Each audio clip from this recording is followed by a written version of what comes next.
president. So later tonight, the President of the United States is going to take Air Force One out to Louisville, Kentucky. He's going to be there at the Freedom Hall, I think that's what it's called, or something like that, and 15,000 in attendance. You've actually opened up some of these rallies for the president. Oh, yeah, there is nothing like a Trump rally. The energy is incredible. The folks are so excited. And now to see him as the President of the United States, I think that it will be extra special for the folks who are going to show up there in Louisville. Why is he doing this? Why the rallies? You know, I think it's important for him to stay connected to the folks who truly supported him throughout this unbelievable journey. But he also wants to make sure that people understand what he's trying to do with health care in this country and making sure that all Americans don't just have coverage, but they have the care that they need. Do you think that'll be the main theme or a retrack on everything? I know he reacted actually with breaking news. Right before he went on in Nashville, he found out those judges were stopping his temporary pause on those 6 nations. And he's like, hey, this just handed to me. Handled that well.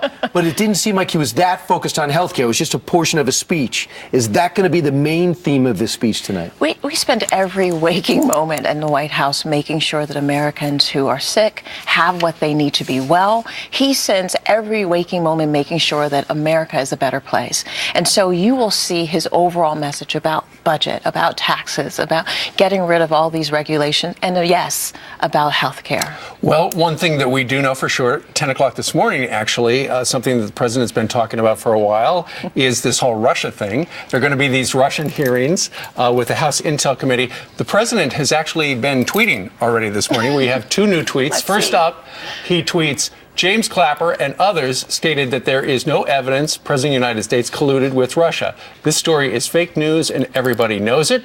Then he went on to say the Democrats made up and pushed the Russian story as an excuse for running a terrible campaign. Big advantage in Electoral College and lost.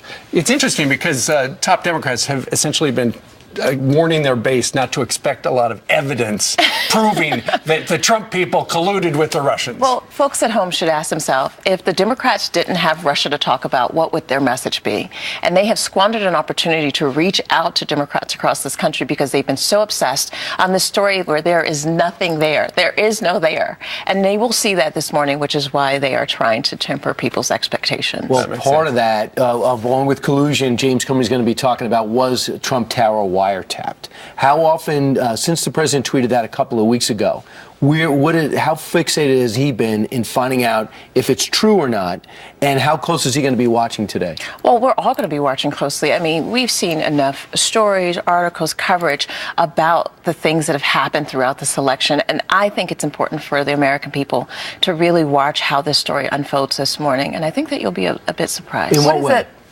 I think you'll be surprised because the first and most important thing is the president wants to be totally transparent with the American people. And so when people start asking questions about how the story came about, the first thing you do is pick up the New York Times, and they're talking about wiretapping. Of course. And then everybody has amnesia all of a sudden that these aren't stories that we came up with. This was coverage that took place throughout the last year of what was happening at Trump Tower. Are you all talking about it within the administration?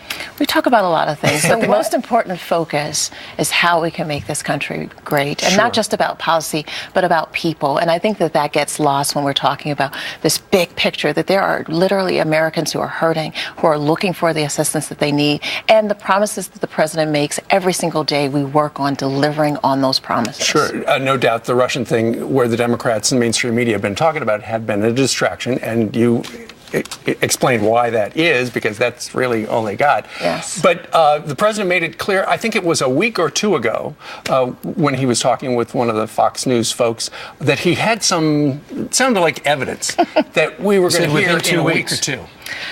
You know, I'd love to talk about that, but you all are forgetting that I'm here to talk about my wedding. No, we're going to talk about that. And we only have 2 seconds left. Does he have an ace in his pocket?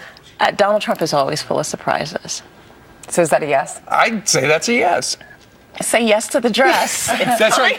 She's going to be on Say Yes to the Dress, the show that we watch at our house every weekend because my wife and daughters love that.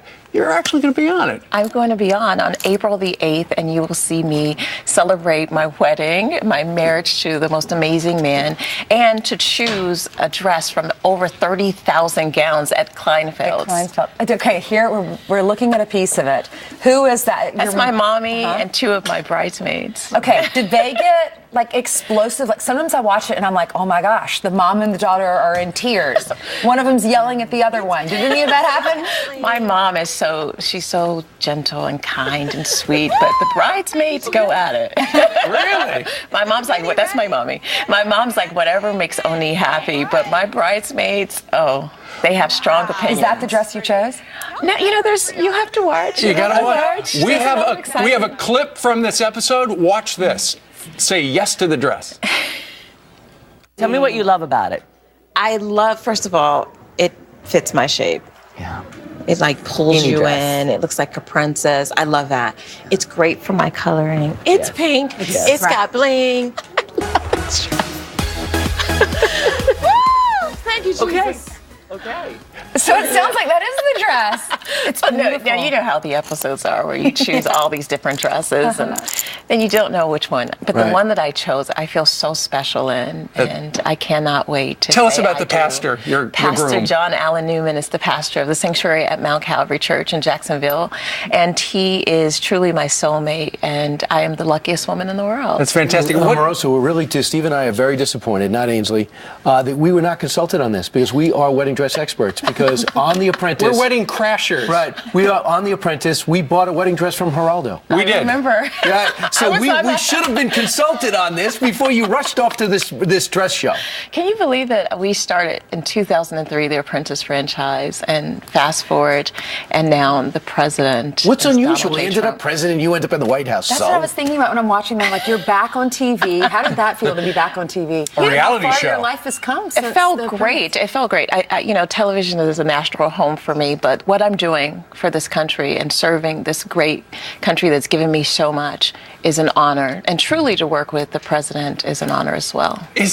Did I hear somebody say that there could be some protests around your wedding? Everywhere I go, there's protesters. At the church, I gave my final sermon a couple weeks ago, and there were protesters there. So we've had to make some adjustments. About you, or the fact they that were you work for Donald protesting Trump? the administration, but they know that if they get to me, they'll get to him. And so that's required us to make some adjustments in our wedding plans because At of your it. church. At my church. They might get There to is you. no limit Right. to what these people will do. They might get to you, but they don't get to you. Right. They might be there, but you're pretty much unflappable. I'm tough because you know what? I'm Trump tough. There you go. Okay. All right. You have to Omarosa, be. thank you very much. Thank you Good so luck much. to you. Thank you. And best wishes. Congratulations. We're not allowed. No, you can't say that. You don't say best congratulations? wishes Oh, okay. before the wedding. Oh, really? Best wishes. Stay within yourself. Yes, I'm not really indeed. sure why that is, but Thank you. that's the rule. All right, let's go over to Heather Childers. She's got the latest on